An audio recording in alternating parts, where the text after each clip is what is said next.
Welcome to Memorable Marketing by Media Group. This is episode 13, and oh boy, do we have a great episode for you today. We're so lucky to have the Chief Marketing Officer for IBM Consulting in the Asia Pacific region. Arun has worked with IBM for 17 years and is extremely knowledgeable. He speaks 5 languages, and he was so kind to give us 30 minutes of his time, and it's a really, really good episode, and I implore you to listen or watch it.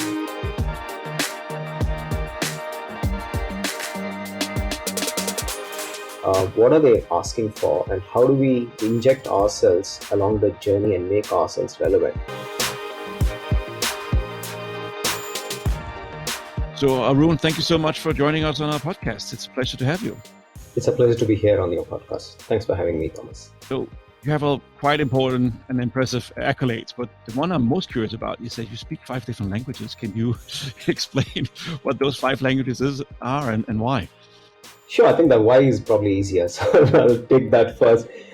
I grew up in India, and when you grow up in India, surrounded by all kinds of languages hitting at you from all directions, you tend to pick up a little bit of this, a little bit of that, and then before you know it, So English, Hindi, Kannada, Tamil, a little bit of Marathi, and 10% of another 5 or 6. So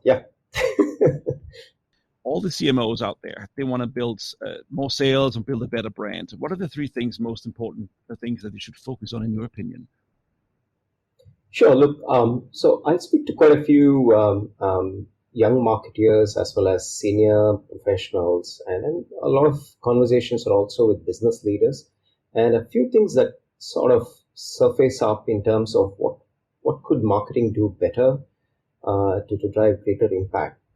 So if for the convenience of our listeners, maybe I can just sort of bucketize it into three easy buckets. The first one is really about client-centricity. I'll run through the list and then we'll talk about a little bit of each of those. The second one is really about tightening the linkages between marketing and sales. I think a lot of discussion and airtime gets spent on this, but still I don't think anybody is quite figured how to master that. And the third piece is really being relevant to the industry and the products and the markets that you represent. And this is, again, an absolutely critical piece for marketing, and I'm definitely going to talk about that. So let's dig into each of those very briefly. I think client centricity, one doesn't need an definition of what it is, but just so that we start with a level setting and a common ground. I mean, it's important that we recognize clients and their pain points and be agile enough, nimble enough to make those adjustments, as opposed to what I see a lot of companies do, which is, take something that essentially comes out of headquarters, and the headquarters could be based maybe in the US, maybe in some part of Europe, and then just try and broad brush it to clients, maybe in Vietnam, maybe in China, and so on and so forth, which really does a lot of disservice to clients primarily, but also to, our own teams and our own collective intellect. So I think client centricity, one description of client centricity is to really look at what is our clients, where are they in their journey, what are they asking for, and how do we sort of inject ourselves along the journey and make ourselves relevant. Make ourselves relevant not because we want to be relevant, but primarily because we want to solve a client problem. So it calls for a certain amount of nimbleness, which is required to take whatever comes out from worldwide, whatever comes out of whatever part of the world, and sort of tweak it, make it relevant for our clients. I'll give you an example. I think beginning of last year, first quarter of last year, when COVID-19 sort of began to rage, and Southeast Asia, which is where I am, was one of the first regions outside of China to be really impacted.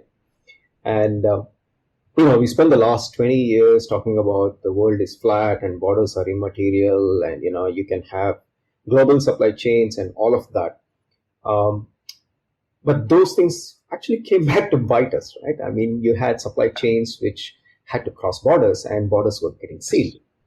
And there was a point in time when obviously everybody had to work from home for a multinational company, a globally integrated enterprise like ours, and I'm sure a lot of other multinational companies out there, it probably meant 10% or 20% of pain, because we always operated in a little bit of a, work from home, work from everywhere construct. But the 90% of the companies out there that make up the market found it extremely challenging, because they were not used to working from home, and a lot of companies didn't even have mobility devices or laptops. They had to go to the office, they had to sit in their desk, operate, turn on their big desktop PCs and so on. So including universities. I won't name the university, but one of the biggest universities in Singapore, for instance, they actually they asked employees to take their desktops home.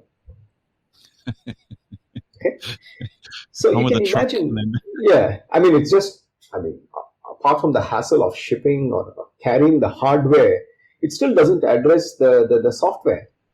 I mean, your email. Can you access email no matter where you are, or do you need to come and plug into the corporate network before you can access? And if you take the box home, can you use that box to connect to your corporate network? A lot of these things, right? And how do you, continue with the collaboration between teams if they are distributed? All of these things which we take for granted came back to really, really bite, 95% of the companies. Now, coming back to why client centricity in this context. At that point, if I go and say, hey, here's my $1 million, piece of product, piece of software, I will be completely tone deaf. People were struggling, our clients were struggling to keep their people safe, just establish that, bring the business operations back and things like that, bread and butter stuff. I can't be tone deaf to go and tell them that go and spend $1 million on me. So we had to demonstrate, and I'm so glad that we did, in terms of saying, let's set aside our business requirements, and everybody has targets, everybody needs to make their quarterly numbers, but let's keep that aside for a while. Let's try and help our clients, right? The belief I always say is, if you can get their hearts today, you'll get their wallet tomorrow. There's no rocket science. Like that. Yeah. So that's really an example of client centricity, really being there, and things will happen. If you focus on the right inputs, the output will happen. So that's client centricity for me, right? The linkages between business and marketing, the second pillar, is again extremely, extremely important. As I said earlier, I don't think anybody has quite figured the magic, the secret sauce to get this happen. I wish there was a formula. It doesn't. It boils down to organization structures. It boils down to measurement systems, and I quite frankly believe it boils down to a lot about your own personality. And again, I don't want to belabor this, but easy way to visualize this linkage between business and marketing is really thinking of this as two gear wheels, if you will. There's a smaller gear wheel and there is a bigger gear wheel, right? And obviously, if you all understand how gears work, the smaller gear wheel will turn faster than the larger one, right? For argument's sake, let's say the smaller wheel turns 4 times faster than the larger wheel, right? Yeah. If you were to look at the smaller gear wheel and give that a name called sales, and if you were to take the larger gear wheel and give that a name called marketing, the point I'm trying to make here is the sales teams, and a lot of companies are, still sales led, and sales, in a lot of companies, in almost all the companies are, they live a quarterly life, right? Every quarter the meter gets reset. So asking a salesperson to really think how you're going to, plan for next year, 3 quarters out, 4 quarters out, is, if our salespeople can do that, fantastic. But expecting that every single salesperson to do that is a little naive on the part of the marketing folks, right? So, the marketing, the larger wheel will turn slower because it needs to take a longer term perspective beyond just 1 quarter. But again, going back to the gear wheels, the larger the gear wheel, the more torque it produces, the more heavy lifting it does, right? So marketing does need to have that heavy lifting perspective, needs to take that longer term perspective, but, and this is underlining that BUT, but is we cannot be, again, insensitive to the quarterly pressures that exist on our salespeople. So it's almost like two speeds. So how do you coexist? You can marketeers without being overly intellectual, and that's another issue we find with marketing, my own profession. We sort of get too intellectual about certain things, which is great. I mean, it gives a lot of personal satisfaction, but if you cannot simplify it and sort of compartmentalize it in terms of what does it mean for my salespersons this quarter, here and now, then I think we missed the bus. So I leave it at that. I think establishing the linkages and strong bonds between sales and marketing, talking a language that sales guys can then think of and say, aha, so this can make my numbers for this quarter, is extremely, extremely critical.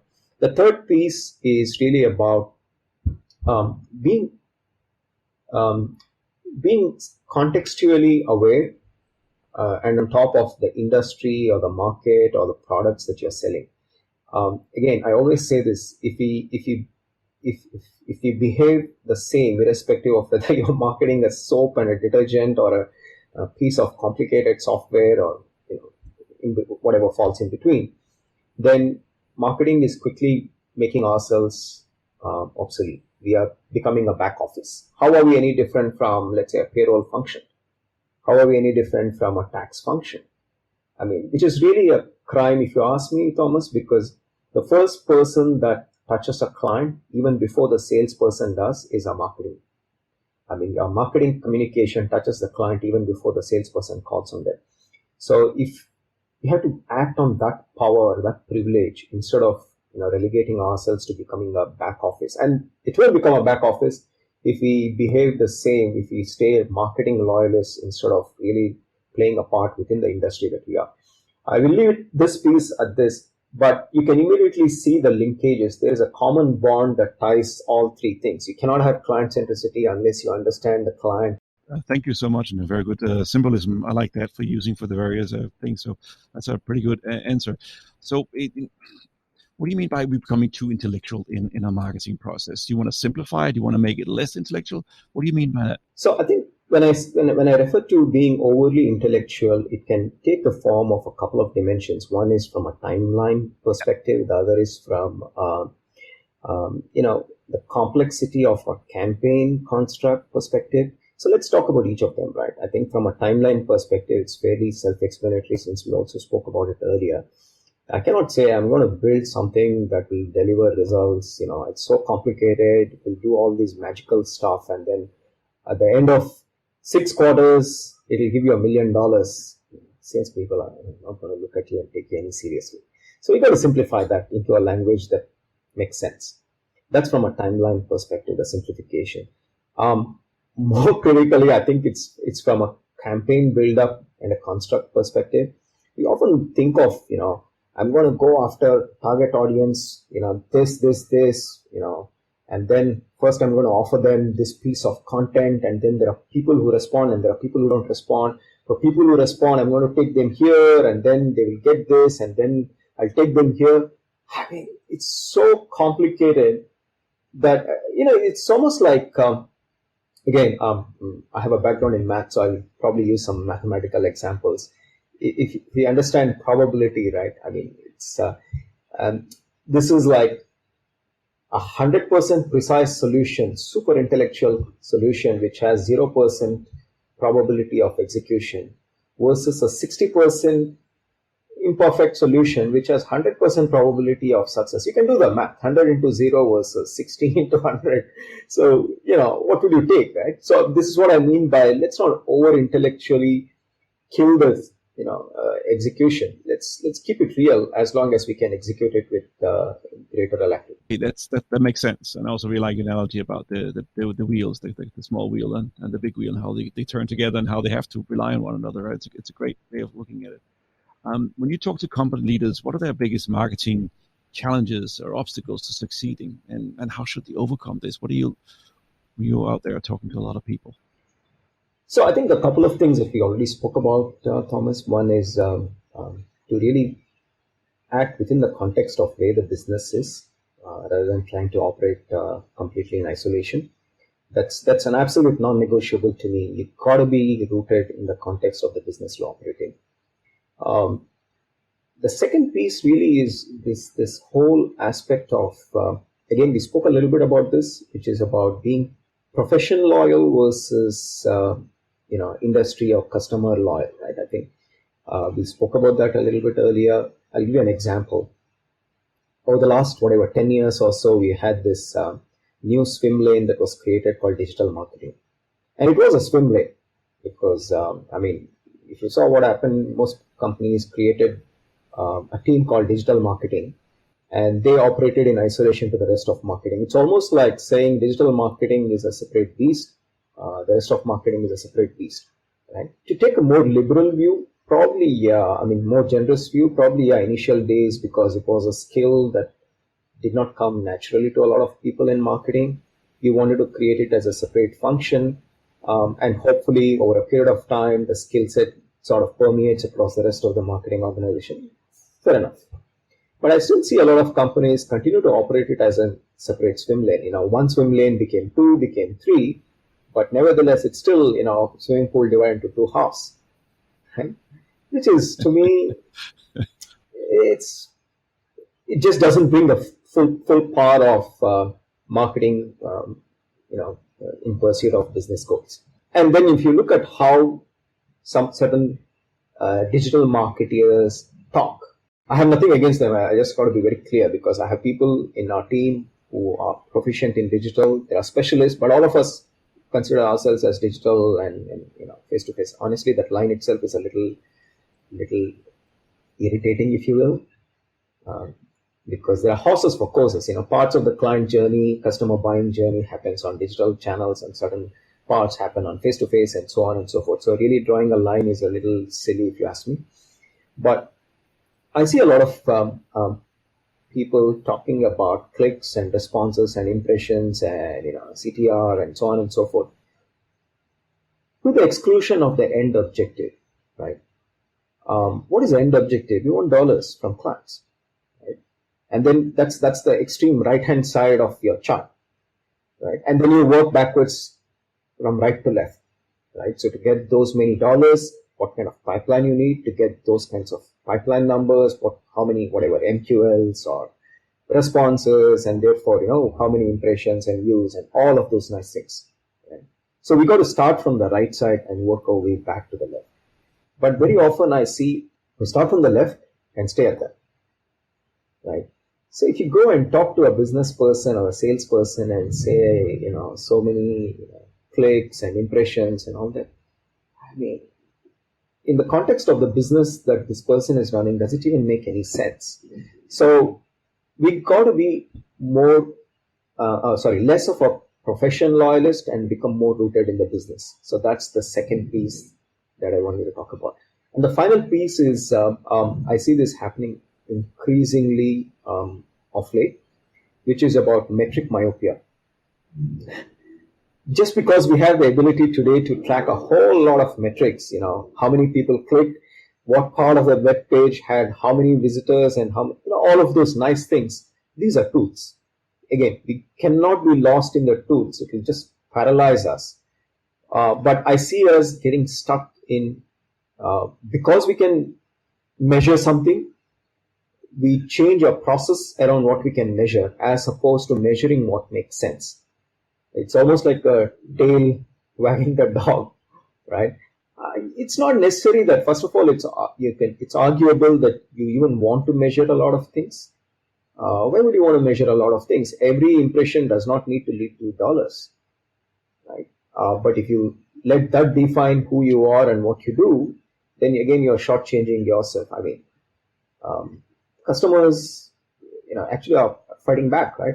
Privacy is becoming a big issue, and that's primarily because we have, as a profession, sort of gone and said, I'm going to track every little move that you make. Not that I'm not even aware how tracking that is going to give me $1 extra, right? But just because I have the ability, I will track you.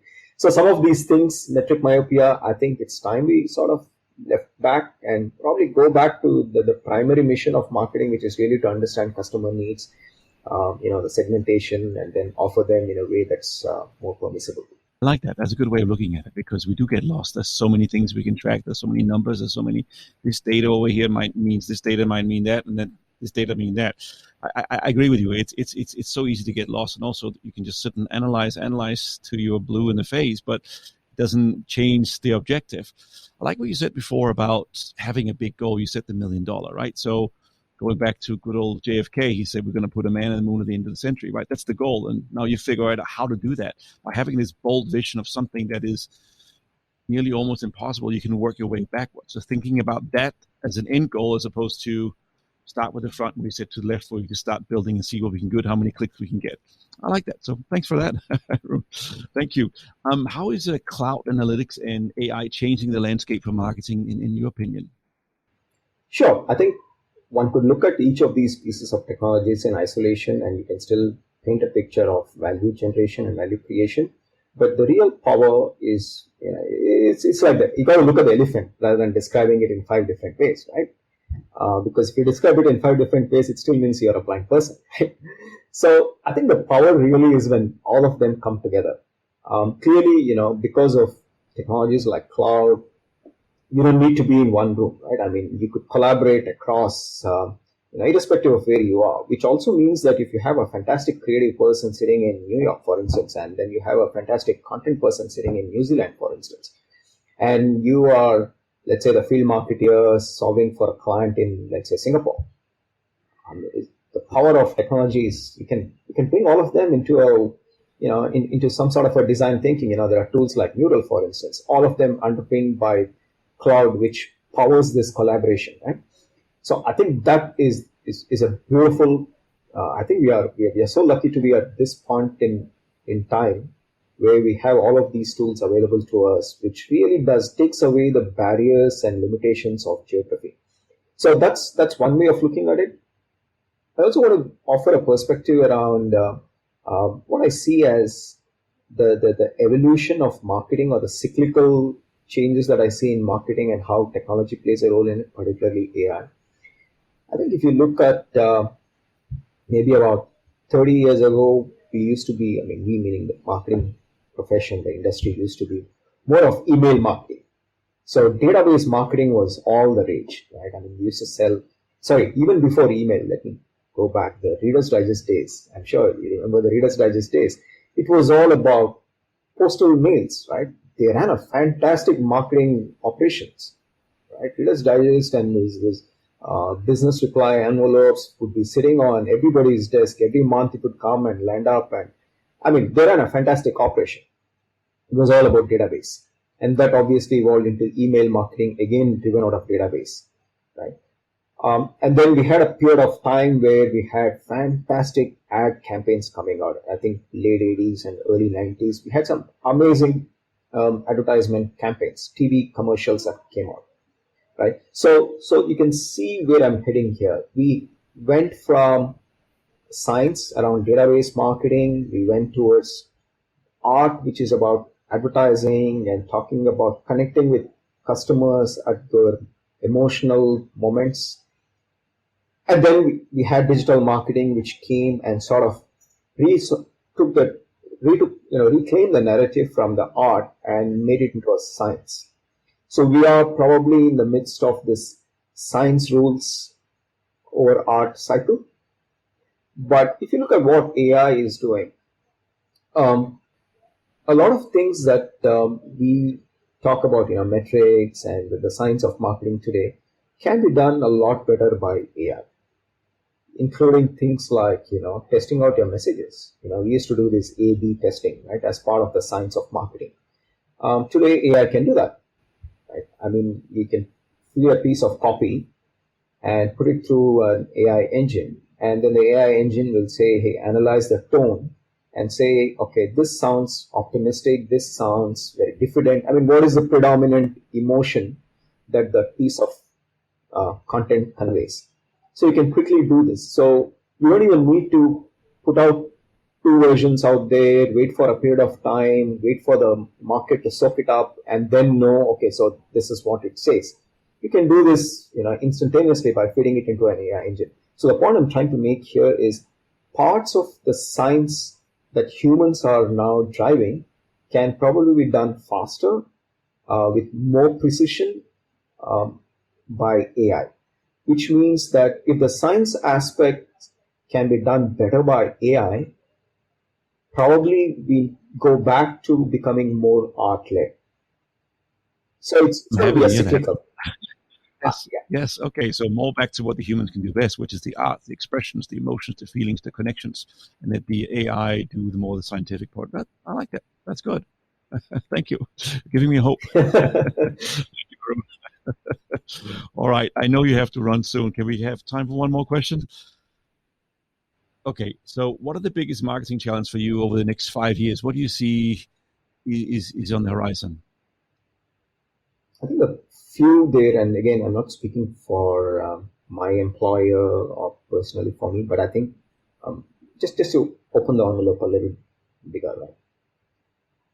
I think one is, how do you sort of stand over and above the clutter? I mean, if you look at content, I mean, there's no argument that content is really king, right? You got to, irrespective of what format of marketing you're in, you got to tell a story. You got to have a Yeah. solid narrative, and the content is the carrier of that narrative, right? But if you see what is happening, I mean, there's so much of content. There is an overwhelming, you know, deluge of content out there, and everybody is saying more or less the same things. Um, I mean, you could, in 90% of the cases, you could strip off the logo of company X and put the logo of company Y. It will still sound the same, right? There's a deluge happening. It's bonkers. I mean, I don't know if you even open 90% of your emails, or 90% of, here's the most exciting, event coming to you, webinar. Webinar is another way of describing this deluge, right? So how do you as a brand, um, really stay over and above, cut through the clutter and come up? I mean, it obviously requires authenticity of your narrative. It requires consistency, right? I mean, again, the two are linked. You cannot be consistent if you are not authentic, and vice versa. But the Yeah. key is really, what is the role of branding? Again, the perspective and the role of branding also will have to evolve, because now if you cannot cut through the clutter, you don't exist as a brand. But if you don't have a brand in the first place, you won't cut through the clutter. So it's a little bit of a chicken and egg there. But to me, it's absolutely an important consideration and a major consideration for all marketers. How do you cut through the clutter? Um, Secondly, I think for far too long, we have all treated our customers as segments. Again, there was a time when you didn't have a choice. The only choice you had was to treat everybody the same. So you wanted to get a little more scientific than that, so you put them into segments. But honestly, today, no client. I mean, Thomas, would you be happy to, hear if your whichever vendor you work with comes and tells you you're part of this segment? So you're not a segment. you're a human being with real aspirations, right? Exactly. I don't fit into any boxes. Exactly. You're right. Absolutely. Every time I fill out the questionnaire, I'm like, but that's not, yeah. Yeah. Where's my option? You're right. Good point. So, but how do we, if you are selling to thousands of people, 10,000, millions of people, how do you then uh, segment them, or how do you differentiate them? How do you make sure the message comes out? Because we're all different. Some are visual learners, some are auditive, some are more, we all are cognitive. We're all different. We construct it differently. So how do you communicate that? How do you go away from segments? Yeah, I think there are some tools that are helping us, but I don't think we have cracked the code yet. There's a lot of tools available today, which helps us understand customers. Again, we got to be careful that we don't overstep the boundaries and step into private matters of our consumers. But we have a lot of data. Again, there is a data deluge, right? I mean, we have a lot of data and we don't know what to do with it most times. But the times when we can really make sense of the data and craft some very personalized campaigns, it's brilliant. I'll give you an example. Very recently, I think about a month ago, in India, by the way, Cadbury's came up with a campaign where they featured the Indian Bollywood megastar Shah Rukh Khan. And they took a very different approach. It was Diwali, the big Indian festival. And typically this is the time for gifting and so on. People go and buy a lot of stuff, new clothes and whatever you buy. And Cadbury wanted to sort of, just give a boost for these small and medium mom and pop stores. India is still, retail is still a largely unorganized mom and pop stores, right? So what they did was they actually did a very, very interesting campaign. I mean, you may want to go and take a look at it. It's brilliant because what they did was they had Shah Rukh Khan talk about, celebrate Diwali and promote your neighborhood store. So they actually used an AI engine. So if you are, let's say Thomas is looking at this ad, and for argument's sake, let's say Thomas is based in India, right? Let's hold that thought for now. So based on your device location, your IP address, it would triangulate to what stores are around your IP address, and then you would have Shah Rukh Khan promoting one of the stores that's around your vicinity. So if you were not in let's say Delhi, but you are in Mumbai, Shah Rukh Khan will be pushing a different store, which is again around your vicinity. So it was a way of sort of promoting the local business. The amount of goodwill it garnered was unbelievable.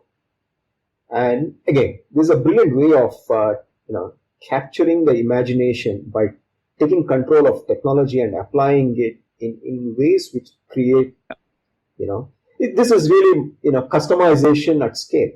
Oh, that's very impressive. I will find that hopefully on YouTube, or find a link to it somewhere, and I'll put it in the show notes so people can check it out. I really like that.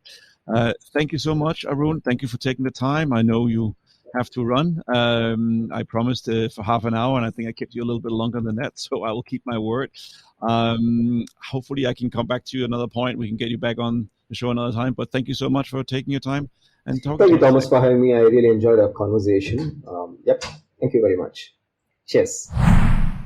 So if you have listened or viewed our little podcast before, then you know at the end of the show, I bring in Zane. Zane is our producer. He's the one in the background trying to make sure we sound good and maybe look good. He can't correct what we're saying, but he can certainly come in and make us sound and look better. And Zane, I always like to ask, what do you think about this episode? This was really, really interesting. Arun had so much to say, and a lot of it that really connected with me. I particularly, having been a graphic designer in the past and kind of got into graphic design through appreciation for advertising. The talk of the from science to art and back to art and science, I think that was really interesting, and I look forward to that.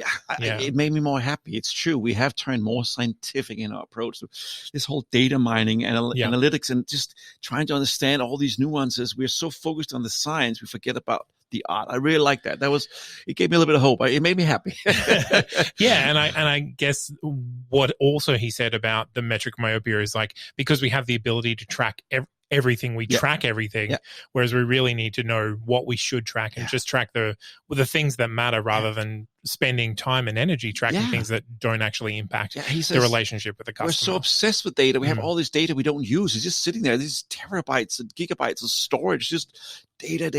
What are we going to use all that data for? Let's focus on what matters, what's more important. I like that. It was a different, fresh approach. I like that. And I guess I guess that's important. Like what Media Group does is knowing what to look at and how to look at something, rather than just like brute forcing looking at everything all at once. Yes. No, it was really good.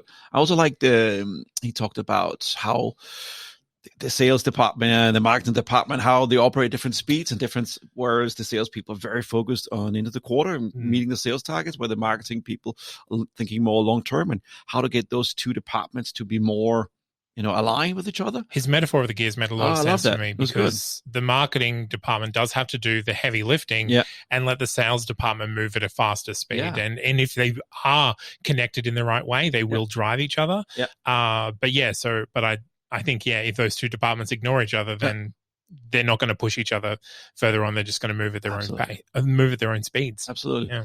And I got to check out this Cadbury campaign by Shah Khan. AI. You know, it's going to take it out. over. I'll put the links in the show notes for everyone to see it. All right. Thank you, Zane. Thank you very much. Always a pleasure to have you.